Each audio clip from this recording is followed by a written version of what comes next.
Assalamualaikum warahmatullahi wabarakatuh. Alhamdulillahilladzi farada alaina as-salata waz-zakata wal-hajja was-siyam. Asyhadu an la ilaha illallah wahdahu la syarika lahul malikul allam. Wa asyhadu anna Muhammadan abduhu wa rasuluhu sayyidul arabi wal ajam. Allahumma salli ala Muhammadin wa ala alihi wa ashabihi wa man tabi'ahum bi ihsanin ila yaumil kiram. Amma ba'du, fa ya ibadallah, sidang jamaah Isya dan Tarawih yang dirahmati Allah. Marilah pada malam yang berbahagia ini kita memanjatkan puji dan syukur kehadirat Allah Subhanahu wa taala karena kita telah menyelesaikan satu hari untuk melaksanakan kewajiban kita di tahun 1435 Hijriah ini, yaitu sebagai hari pertama puasa Ramadan kita. Semoga puasa yang kita laksanakan di siang hari tadi diterima oleh Allah Subhanahu wa taala. Amin. Bapak Ibu sidang jamaah tarawih yang dirahmati Allah, topik ceramah atau tausiah pada malam hari ini adalah puasa sebagai pensucian jiwa dan upaya mendapatkan keampunan Allah Subhanahu wa taala. Bapak Ibu sidang jamaah yang berbahagia, kalau kita melihat beberapa hadis Nabi sallallahu alaihi wasallam bahwa ibadah puasa yang kita laksanakan di siang hari dengan segala yang kita upayakan untuk kita menahan diri di siang hari, dan juga di malam-malam Ramadan kita menegakkan malam-malam Ramadan dengan qiyamul lail dan segala aktivitas di malam hari Ramadan, semuanya adalah dalam rangka pensucian jiwa kita dan juga dalam rangka memperoleh ampunan Allah Subhanahu wa taala. Satu hadis yang sangat kita hafal, yaitu man shama ramadhana imanan wa ihtisaban ghufira lahu ma taqaddama min dzambi. Siapa saja yang melaksanakan puasa di siang hari dengan penuh perhitungan, dengan penuh penjagaan, maka orang tersebut akan diampuni dosa-dosanya yang telah lalu. Begitu juga sebuah hadis, man qama ramadhana iman wa ihtisaban. Siapa saja yang menegakkan malam-malam Ramadan dengan qiyamul lail, maka orang tersebut akan diampuni dosa-dosanya yang telah lalu. Sidang jamaah yang dirahmati Allah, mengapa kita selalu perlu mensucikan diri kita? Mengapa kita selalu harus berupaya untuk selalu memohon ampun kepada Allah Subhanahu wa taala? Kita selalu harus bertobat kepada Allah Subhanahu wa taala. Jawabannya adalah semua kita adalah manusia yang tidak luput dari kesalahan dan dosa-dosa. Rasulullah bersabda, kullukum khatta'un wa khairul khatta'in at-tawwabun. Semua kamu, tidak ada bedanya, tidak ada perbedaan antara ulama yang bukan ulama, orang yang berpendidikan dan bukan berpendidikan. Semuanya khatta'un, semuanya berpotensi untuk melaksanakan, untuk berbuat dosa. Tetapi sebaik-baik orang yang berbuat dosa itu adalah orang-orang yang bertaubat. Kullukum khatta'un wa khairul khatta'in at-tawwabun. Oleh karena itu di dalam ayat suci Allah Subhanahu wa taala berfirman, fala tuzakku anfusahum, fala tuzakku anfusakum. Surat An-Najm ayat 32. Jangan kamu menganggap dirimu sebagai orang suci. Jangan kamu mensucikan dirimu sendiri. Karena tidak ada manusia yang suci di dunia ini. Oleh karena itu sidang jamaah yang berbahagia, mengapa kita perlu selalu mensucikan diri kita? Mengapa kita selalu harus memohon ampun, bertobat kepada Allah Subhanahu wa taala. Yang pertama sekali, karena kita ingin hidup bebas dari dosa dan noda. Kita selalu ingin hidup tenang, aman, dan tanpa beban pikiran perasaan berdosa. Karena orang-orang yang berdosa jiwanya kotor. Dan orang-orang yang jiwanya kotor, ia akan selalu resah gelisah. Ia selalu merasa terpaksa, tidak ada kenyamanan, keamanan dalam jiwanya. Karena ia selalu dipaksa untuk berbuat kesalahan, berbuat dosa, baik desakan nafsu maupun yang tidak terlihat, yaitu oleh desakan-desakan syaitan yang terkutuk. Innan nafsa la'amaratum bisu, sungguhnya nafsu ini setiap saat mengajak untuk berbuat yang tidak baik.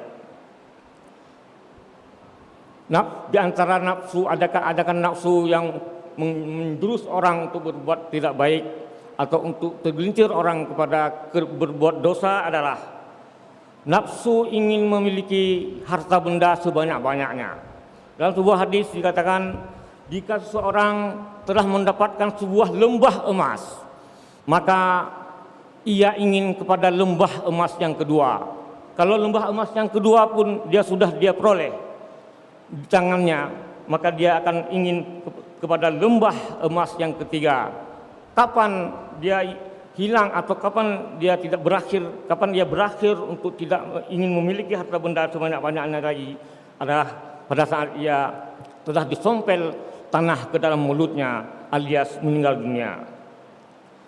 Kemudian juga syaitan. Asyaitanu ya'dukumul faqra wa ya'murukum bil fahsya wallahu ya'dukum maghfiratan minhu wa fadla.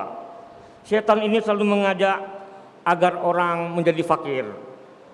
Fakir bukan pengertian fakir harta benda saja, tapi juga fakir jiwa, fakir iman, fakir amal, dan sebagainya. Wa ya'murukum bil fahsya, dan juga mengajak kamu untuk mengerjakan pekerjaan-pekerjaan keji. Wallahu ya'dukum maghfiratan minhu wa fadla, sedangkan Allah selalu mengajak kamu untuk memperoleh keampunan dan kemuliaan, keutamaan. Sidang jamaah tarawih yang dirahmati Allah, jiwa kita ini selalu ingin kembali kepada Tuhan, sebagaimana diceramahkan oleh Bapak Profesor Farid Ojedi tadi malam, bahwa jiwa kita ini bagaikan orang yang musafir sedang dalam perjalanan ingin menuju kampung halaman.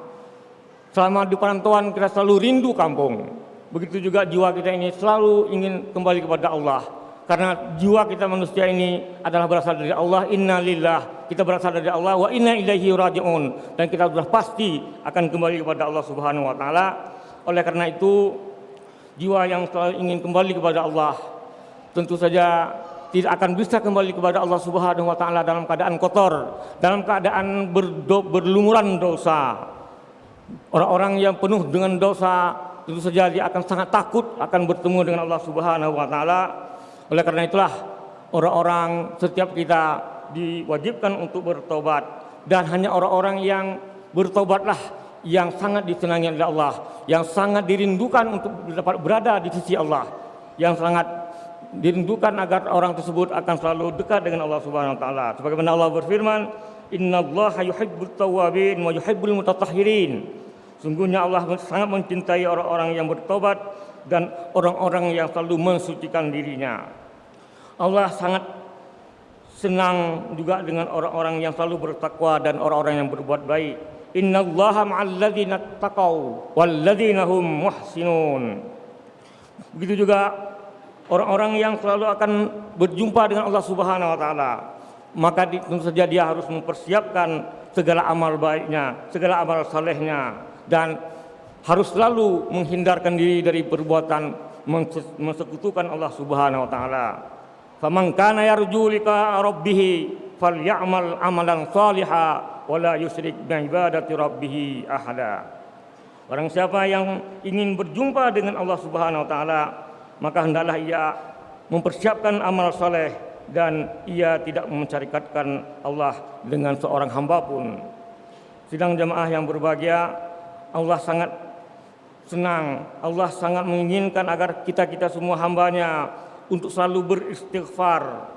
Sebagaimana Allah berfirman, "Wastaghfirullah innallaha kana ghafurar rahima." Hendaklah kamu selalu beristighfar, mohon ampun kepada Allah. Sungguhnya Allah sangat Maha mengasihi dan Maha penyayang. Dalam sebuah hadis dikatakan, "Man lazimal istighfara ja'alallahu lahu min kulli dhaiqin makhraja wa min kulli hammin faraja wa razaqahu min haitsu la yahtasib." Rawahu Abu Dawud wa Ibnu Majah an Abi Hurairah. Barang siapa yang selalu beristighfar, maka Allah akan jadikan kepada orang yang selalu beristighfar itu dari setiap kesempitan dia memperoleh jalan keluar. Wa min kulli hammin farajan, dan dari setiap kegundahan, kesusahan dia akan memperoleh ketenangan dan kelapangan. Wa razaqahu min haitsu la yahtasib, dan orang tersebut akan diberikan rezeki dari jalur yang tidak disangka-sangka. Kemudian juga Rasulullah bersabda, "Likulli da'in dawa." Sesungguhnya setiap penyakit itu ada obatnya. Wa dawa'uz dzunub al-istighfar, dan obat dari penyakit orang-orang yang berdosa adalah beristighfar. Rawahu Dailami an Ali bin Ibn Abi Thalib.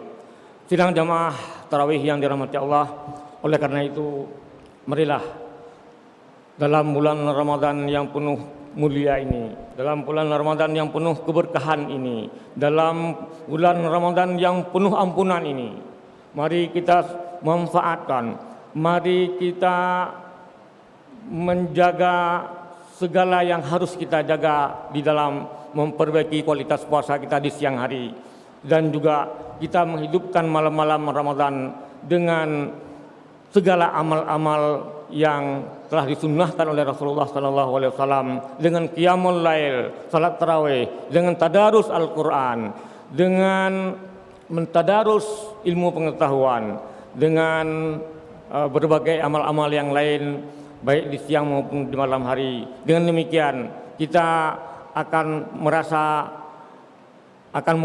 diampuni dosa-dosa kita oleh Allah Subhanahu wa taala, karena di bulan Ramadan ini adalah bulan yang penuh kelapangan, penuh penggandaan pahala kepada hamba-hambanya.